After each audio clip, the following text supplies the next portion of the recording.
The ruling establishment has a lot of, they will stop at nothing to complete their toolkit of control, right? So one of the things that has been missing from the toolkit of total control has been quarantines and curfews, right? Mm-hmm. So now, welcome to the new world in America, where to get on a bus, to go through a subway station, if you think that the procedures at the TSA are onerous, right?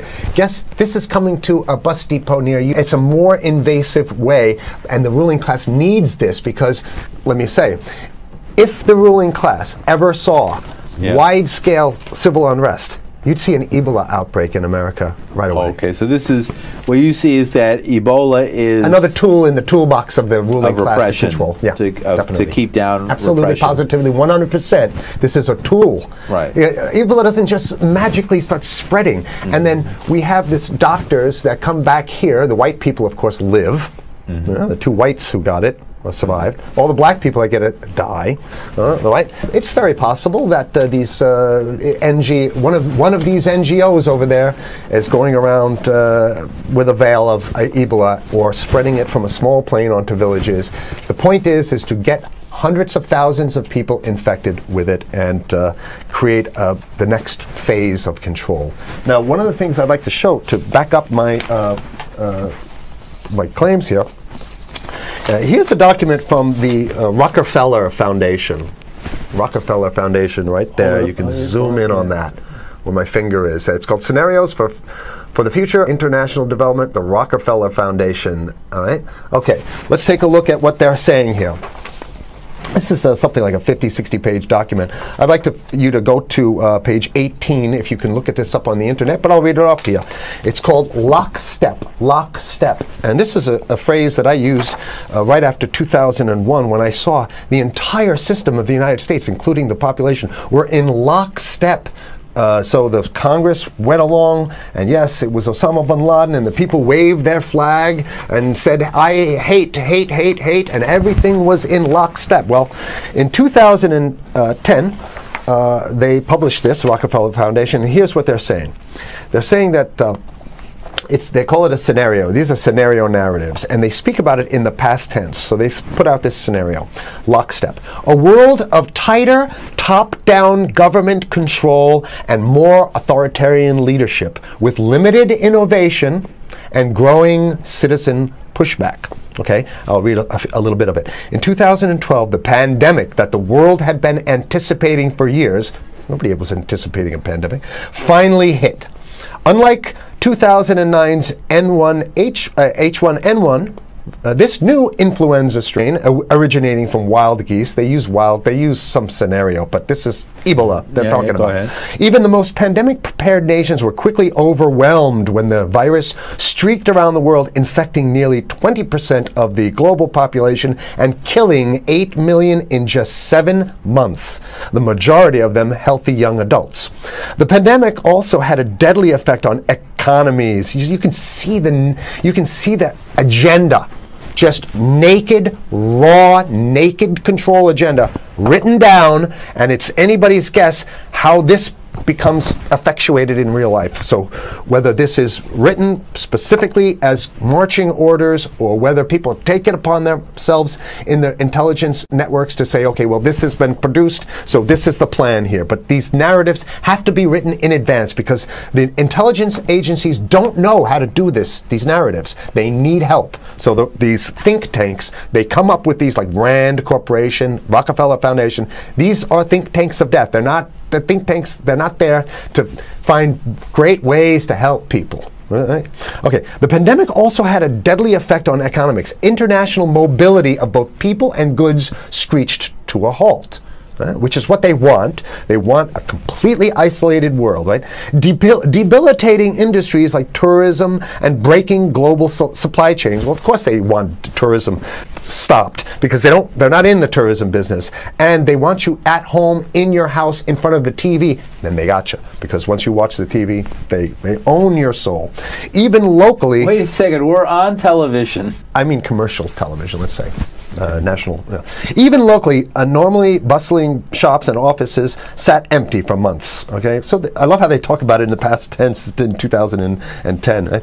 The pandemic blanketed the planet, though disproportionate numbers in Africa died. Southeast Asia and Central America, where the virus spread like wildfire. It sounds like the opening monologue of a disaster movie, right? Exactly. Now listen, here's the good stuff now.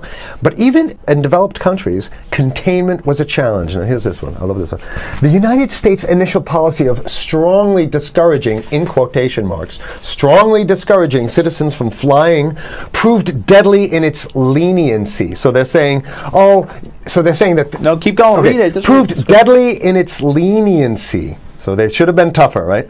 Accelerating the spread of the virus, not just within the United States, but across borders. However, a few countries did fare better. China in particular. The Chinese government's quick imposition and enforcement of mandatory quarantine for all citizens, as well as its instant and near hermetic sealing off of all borders, saved millions of lives, stopping the spread of virus far earlier than in other countries. So the message is here is we have to look towards the Chinese, the oppressive totalitarian Chinese regime as an example of what we need to be doing here. And of course, the ruling class here loves the Chinese regime because they have demonstrated to the ruling class the most efficient form of capitalism, which is authoritarian capitalism. So we have capitalism, but unfortunately we have this veil. I get it. We have this veil of democracy. This is very interesting. This is continue on. Okay. China's government was not the only one that took extreme measures to protect its citizens from risk and exposure. During the pandemic, national leaders around the world flexed their muscles, flexed their authority, and imposed airtight rules and restrictions. You can see the agenda. Go. Okay.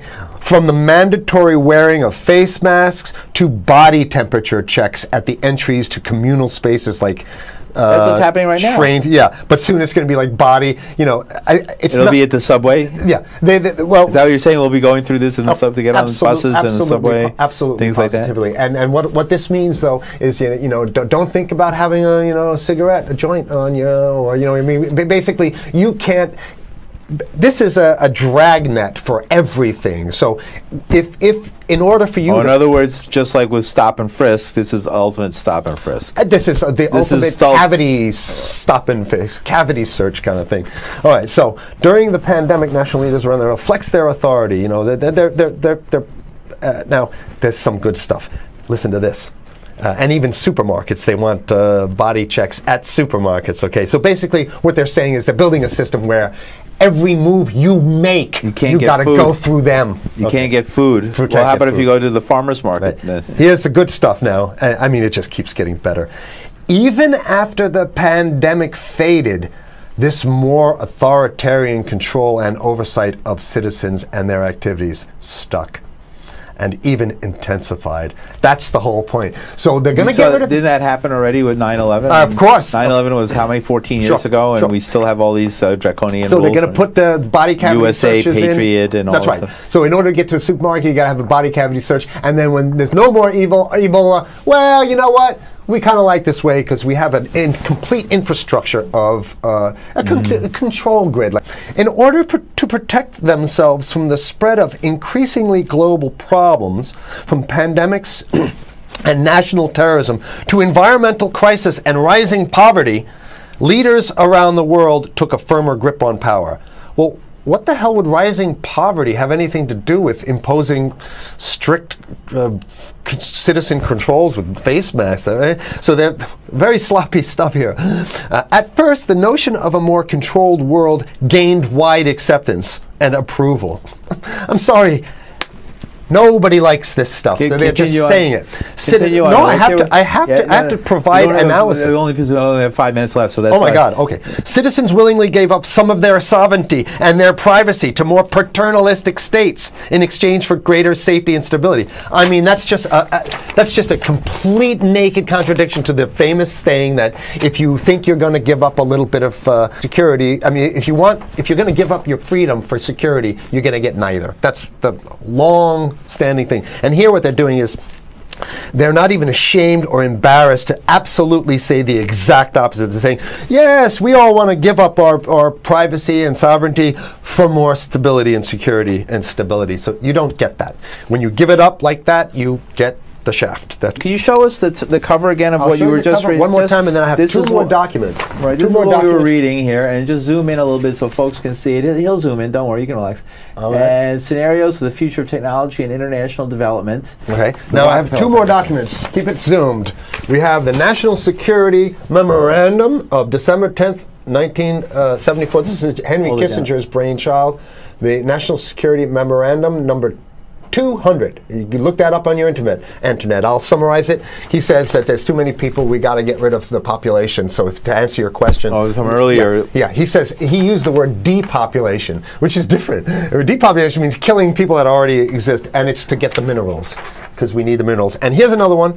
The CDC has a patent on Ebola. They patented it. Now, right. So basically, if you want to get a cure for your Ebola, you got to go. It says it right up here, right? It says human Ebola virus species and compositions and methods thereof, and it's a patent. It's a patent. They patented the main strain plus something like 17 other strains of it. So they own it now, and I don't know how exactly you can own that, but apparently they've done the same thing. Yeah, I didn't think you could own a natural. Yeah, you can. They've, I guess the main thing to finish off this show is this: that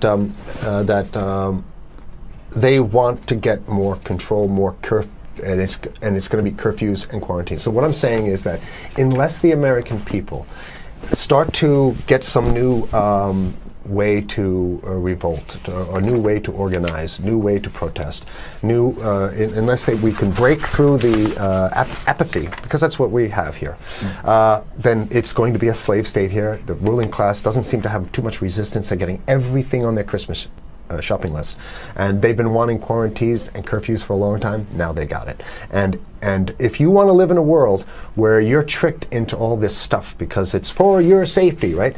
And if you want to have a probe and make sure you got to check your pockets, make sure you don't have anything incriminating on you before you go out, and when you step out of your house, you want some police there to monitor and see what you're doing. If that's the world you want to live in, be apathetic, don't do anything. You're going to get that world very soon. It's coming your way, definitely. Mm-hmm. Yeah. So what should people do? What's the hope? You have 30 seconds. To wake up, learn about it, and go fight these bastards in Washington. They're easy to beat. If we can just organize, we can beat them. It's simple. They're weak, and there's so few of them.